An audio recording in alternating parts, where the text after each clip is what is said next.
Lagi bang may nagko-comment sa My Day Stories mo? Lalo na kung naka-public ang privacy nito. Yung kahit hindi mo friends ay nakapag-comment. Gusto mo bang walang makapag-comment sa My Day Stories mo? Kaso hindi mo alam kung paano? Kung hindi mo pa alam kung paano i-turn off ang comment section, panoorin mo ang video na to. Pero bago ang lahat, kung nagustuhan mo mga ganitong video, ay huwag mo kong kalimutang i-follow para updated ka sa mga bago kong video. At may dalawang paraan pala para i-turn off ang comment section ng My Day Stories. Una, punta tayo ng Facebook apps. Ayan, kung nasa Facebook na tayo, dito sa may upper right side, yung may tatlong linya, pindutin lang to.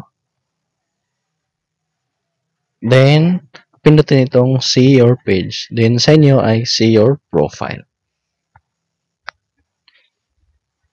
Dito sa katabi ng see dashboard, pindutin lang itong tatlong tuldok.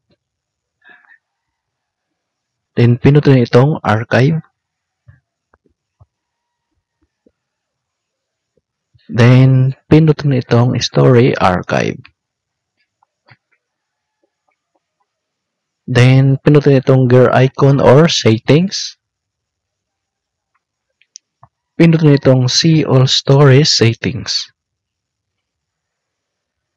Pindutin itong story privacy. Then, kung mapapansin niyo dito ay comments currently on for all stories. So, i-off lang natin to.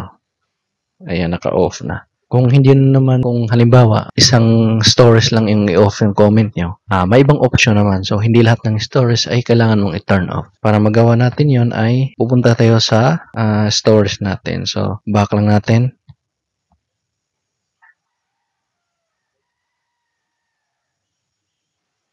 Ayan, so, tingnan ko lang yung story ko.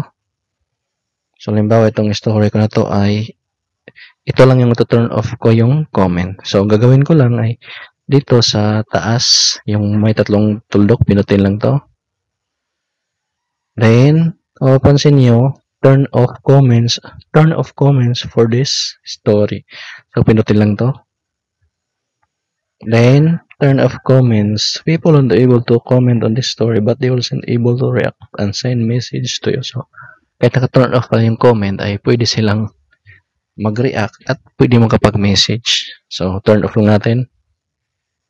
So, ibig sabihin nito ay itong stories na to ay hindi sila makapag-comment. Pero kung maggagawa ka ng stories uli, ay pwede na sila mag-comment uli.